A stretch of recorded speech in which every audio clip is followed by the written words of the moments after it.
हम श्री गुरो श्रीयुतपदकमलं श्रीगुरून् वैष्णवांश्च च श्रीरूपं सागरे जातं सहगण रघुनाथान्वितं तं सजीवं सावधूतं सावधूतं परिजनसहितं कृष्ण चैतन्यदेवं श्री राधा कृष्ण पादान सहगण ललिता श्री विशाखान्वितांश्च च गुरुवे गौरचंद्राय राधिकाय सदालये कृष्णाय कृष्ण भक्ताय तद्भक्ताय नमो नमः। नमो विष्णुपादाय कृष्ण प्रेष्ठाय भूतले श्री श्रीमद्भक्ति वेदांत श्री श्रीधर गोस्वामी नामिने। नमो ओम गुरुदेवाय धीमते सौम्य मूर्तये श्री श्रीमद् भक्ति स्वरूप सिद्धांति प्रभवे श्री महात्मने। नमो विष्णुपादाय श्री राधिकाय प्रियात्मने श्री श्रीमद् भक्ति वेदांत श्री नारायण गोस्वामी नामिने। वाञ्छा कल्पतरुभ्यश्च कृपा सिन्धुभ्यैव च पतितानां पावनेभ्यो वैष्णवेभ्यो नमो नमः। पंचतत्त्वात्मकृष्णं भक्तरूपं स्वरूपकं भक्तावतारं भक्ताख्यं नमामि भक्तशक्तिकं श्रीकृष्ण चैतन्य प्रभु नित्यानंद श्री अद्वैत गदाधर श्रीवासादि गौर भक्त वृंद। हरे कृष्णा कृष्णा कृष्णा हरे हरे हरे राम राम राम हरे हरे। सर्वप्रथम परम आराध्यतम श्री गुरुपाद पद्म जय ओम विष्णुपाद अष्टोत्तर शत श्री श्रीमद् भक्ति वेदांत श्री श्रीधर गोस्वामी महाराज जी के श्री अभय चरण सरोज में अनंत कोटि धन्यवाद प्रणाम ज्ञापित करती हूँ। तदुपरांत मेरे परम गुरुदेव जय नित्यलीला परविष्ट ओम विष्णुपाद अष्टोत्तर शत श्री श्रीमद् भक्ति श्री रूप सिद्धांति गोस्वामी महाराज जी एवं जय नित्यलीला परविष्ट ओम विष्णुपाद अष्टोत्तर शत श्री श्रीमद् भक्ति वेदांत श्री नारायण गोस्वामी महाराज जी के श्री अभय चरण सरोज में श्रद्धा पुष्पांजलि अर्पण करते हुए उनसे अहेतु की कृपा की वांछा करते हूँ। ग्रंथकार श्री कृष्णदास कविराज गोस्वामी जी, श्रीमन नित्यानंद प्रभु अखंड गुरु तत्व श्रीमन महाप्रभु एवं समस्त परिकरों के चरणों में दंडवत प्रणाम अर्पित करते हुए उनसे अहेतु कृपा की वांछा करती हूँ। उपस्थित वैष्णवजन भक्तवृंद कथा पिपासु सभी के चरणों में यथा योग्य दंडवत प्रणाम स्वीकार्य। सभी को हरे कृष्णा दंडवत प्रणाम।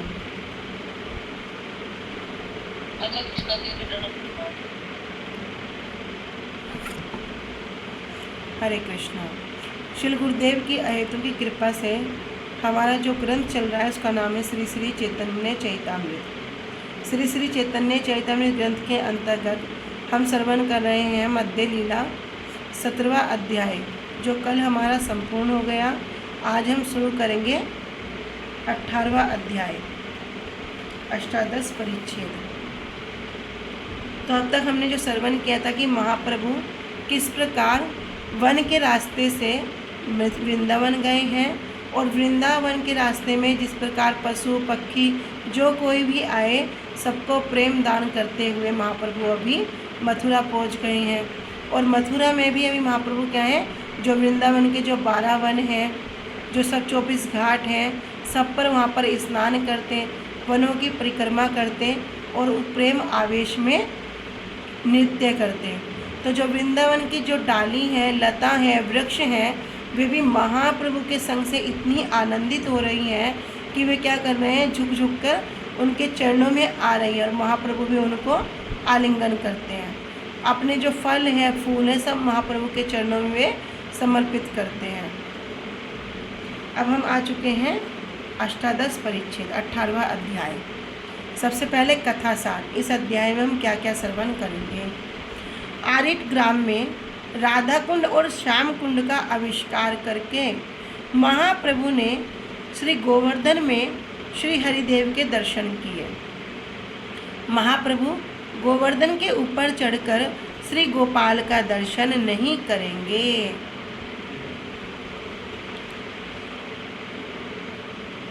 इसलिए मलेच्छों के भय के छल से श्री गोपाल अन्नकूट ग्राम में बाहर निकलकर गौठली गांव में आ गए। गिरिराज चढ़ीबे ना और गोपाल दर्शन करीबे ना। ये महाप्रभु कहते हैं क्यों? क्योंकि गिरिराज पर चरण नहीं रखेंगे। गिरिराज कौन है? साक्षात कृष्ण का स्वरूप है।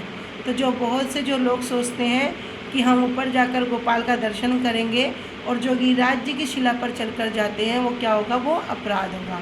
इसलिए महाप्रभु भी यहाँ शिक्षा देते हैं कि गिरिराज चढ़ीबे ना और गोपाल दर्शन करीबे ना।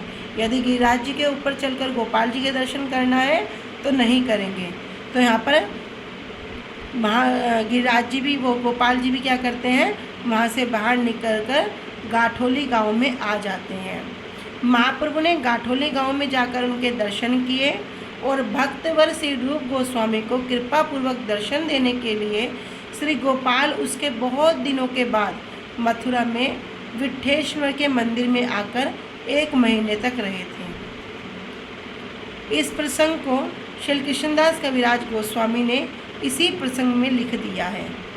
महाप्रभु ने फिर नंदीश्वर, पावन सरोवर, शेष साई, खेला तीर्थ, भांडीरवन, भद्रवन, लोहवन, महावन आदि अर्थात और अनेक स्थानों के दर्शन किए और फिर गोकुल के दर्शन करके मथुरा में लौट आए।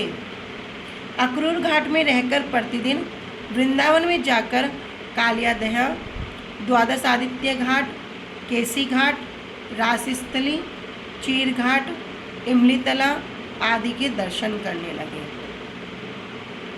कालिया हृदय में रात्रि में मछली पकड़ने वाले मछुआरे को श्री कृष्ण समझकर बहुत से लोग आकर उनको ढूंढने लगे थे। तो कालियादेह में क्या था? कोई मछली पकड़ने वाला था तो उसको सब क्या समझते? श्री कृष्ण समझते और उनको बहुत से लोग आकर ढूंढने लगे थे। किंतु महाप्रभु के दर्शन करके जो उनकी बुद्धि का जो भ्रम था, बद्धजीव के 4 दोष कौन कौन से हैं?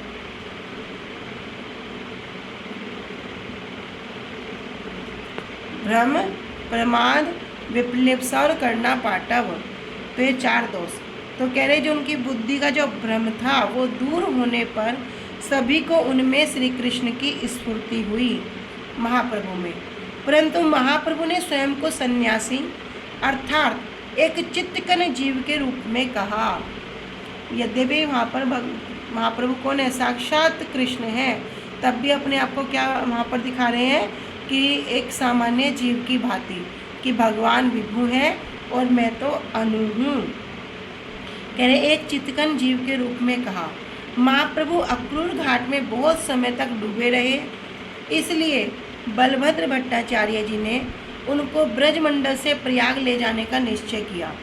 जो बलभद्र भट्टाचार्य जी महाप्रभु के साथ वृंदावन की पूरी परिक्रमा में थे, अब उन्होंने क्या निर्णय किया कि इस प्रकार तो महाप्रभु क्या करेंगे? यहाँ पर डूबे रहेंगे, तो वापस उनको प्रयाग में ले जाने का निश्चय किया। सोरठ क्षेत्र में गंगा स्नान करके प्रयाग जाएंगे, उन्होंने ऐसा सोचकर यात्रा की। मार्ग में एक ग्राम में कुछ पठान घुड़सवारों को साथ लेकर आते हुए बिजली खाने महाप्रभु को प्रेम आवेश में मूर्छित देखा। तो जो पठानों पर कृपा हुई थी उसके विषय में भी हम श्रवण करेंगे। उनके साथी उन्हें धतूरा खिलाकर मारकर उनका धन ले रहे हैं, ऐसा कहकर उसने महाप्रभु के साथियों को बांध दिया और प्रेम आवेश के भंग होने पर महाप्रभु का बिजली खां के दल में एक मलेच्छ आचार्य के साथ वार्तालाप हुआ और फिर वहाँ पर शास्त्र विचार हुआ। शास्त्र विचार होने पर महाप्रभु ने कुरान शास्त्र से ही उन मलेच्छ के, मुसलमानों के जो शास्त्र है कुरान शास्त्र से ही क्या किया? श्री कृष्ण भक्ति को स्थापित कर दिया। क्योंकि जो वास्तव वस्तु है वो क्या है? श्री कृष्ण ही है, ये भक्ति ही है। अन्य शास्त्र अन्य मत को स्थापन कर सकते हैं, किंतु जो वास्तव मत है वो क्या है? कि भैया जीव का स्वरूप क्या है, भगवान का नित्य दास होना। कोई कहे मैं मुसलमान हूँ, कोई कहे मैं हिंदू हूँ, कोई कुछ, सब अपने अपने अनुसार बोलेंगे। हम तो अल्लाह को मानते हैं, हम तो क्रिश्चियन हैं, उसको मानते हैं। लेकिन वास्तव में हर जीव का स्वरूप क्या है, भगवान का नित्य दास होना। तो चाहे कुरान हो, चाहे अलग अलग शास्त्र हो, तो वहाँ पे महाप्रभु क्या कर रहे हैं, श्री कृष्ण भक्ति को ही स्थापित कर रहे हैं। बिजली खां और उनके अनुगत घुड़सवार महाप्रभु के चरणों का आश्रय करके श्री कृष्ण भक्त बन गए। उस स्थान पर आज भी पठान वैष्णवों का ग्राम नामक एक ग्राम दैदीप्यमान है और सोरों में गंगा स्नान करके महाप्रभु त्रिवेणी में पहुंच गए। जया अद्वैत चंद्र जया गौर भक्त वृंद। तो सबसे पहले मंगलाचरण। जय जय गौरचंद्र महाप्रभु की जय हो। जय नित्यानंद प्रभु की जय हो। जय अद्वैत चंद्र श्री अद्वैताचार्य जी की जय हो। और जय गौर भक्त वृंद, और महाप्रभु के जितने भी भक्त वृंद हैं सबकी जय हो। एहि मत महाप्रभु नाचिते नाचिते आरिट ग्राम असी भैया हैल अचंबिते। एहि मत, इस प्रकार महाप्रभु नाचिते नाचिते, महाप्रभु उस प्रेम के आवेश में नृत्य करते करते कहाँ पर आ गए, आरिट ग्राम आसी, आरिट ग्राम में आ गए हैं। तब बाह्य हैल अचंबिते, तब उनकी जो बाह्य चेतना है वो जागृत हुई, उनको बाह्य ज्ञान हुआ। अनुभाष्य में श्री भक्ति सिद्धांत सरस्वती ठाकुर पाद जी वर्णन कर रहे हैं कि आरिट, अभी जो इसका एक अन्य नाम है वो क्या है, अरिष्ट गांव भी है। और वर्तमान समय में, आज के समय में इसको अरिंग नाम से जाना जाता है। इसी स्थान पर इसको जो अरिष्ट कहा गया है, क्यों कहा गया है, क्योंकि भगवान कृष्ण ने यहाँ पर अरिष्टासुर का वध किया था।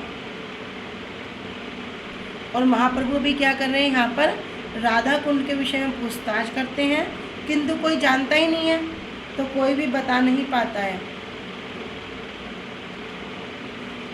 अरिष्टे राधा कुंड वार्ता पूछे लोक स्थाने, केहे नाही कहे संगेर ब्राह्मण न जाने। तो अरिट गांव में राधा कुंडे वार्ता, राधा कुंड के विषय में पूछे लोक स्थाने, सब लोगों से क्या करते हैं, पूछते हैं, किंतु कहे नहीं कहे, कोई भी इस विषय में जानता ही नहीं है। संगेर ब्राह्मण ना जाने, और जो उनके साथ में जो ब्राह्मण हैं, जो किनके शिष्य हैं,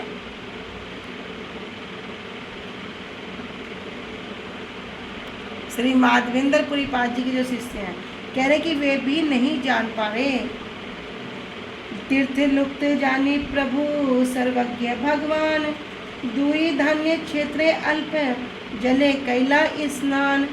तीर्थ लुप्त जाने, महाप्रभु जान गए कि अभी क्या हो गए, सब तीर्थ लुप्त हो चुके हैं, क्योंकि प्रभु सर्वज्ञ भगवान महाप्रभु तो कौन है, साक्षात कृष्ण है।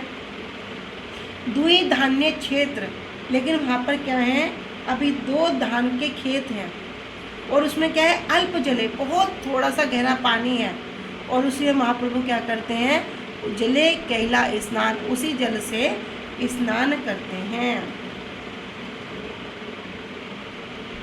देखी सब ग्राम्य लोकेर विस्मय हैल मन, प्रेमे प्रभु करे राधा कुंडेर स्तवन। देखी सब ग्राम्य लोकेर, अरे कहीं 2 धान के खेत हैं और वहाँ पर क्या कर रहे हैं, थोड़े से जल से ही महाप्रभु स्नान कर रहे हैं, तो सब लोग तो देख के आश्चर्यचकित हो रहे हैं। देखी सब ग्राम्य लोकेर विस्मय हैल मन, सबका मन बड़ा आश्चर्यचकित हो गया। किंतु प्रेमे प्रभु करे राधा कुंडेर स्तवन, और प्रेम के आवेश में महाप्रभु क्या करते हैं, राधा कुंड की स्तुति करते हैं। आरिट ग्राम, जहाँ अरिष्टासुर का वध हुआ था, वहाँ आकर महाप्रभु ने राधा कुंड कहाँ है, यह बात सबसे पूछी, किंतु कोई भी नहीं बता पाया, और उनके संगी ब्राह्मण भी इस विषय में नहीं जानते थे। तब महाप्रभु ये जान गए कि यह तीर्थ लुप्त हो गया है।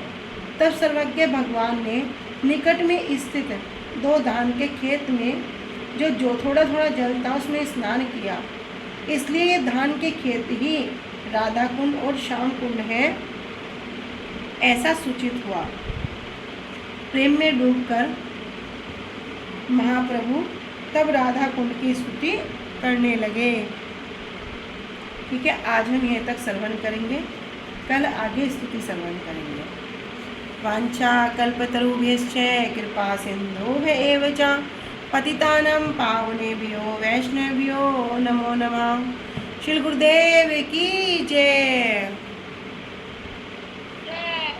अनंत कोटि वैष्णव वृंद की जय। निताई गौर प्रेमानंदे हरि हरि बोल। हरे कृष्णा, सभी को दंडवत प्रणाम।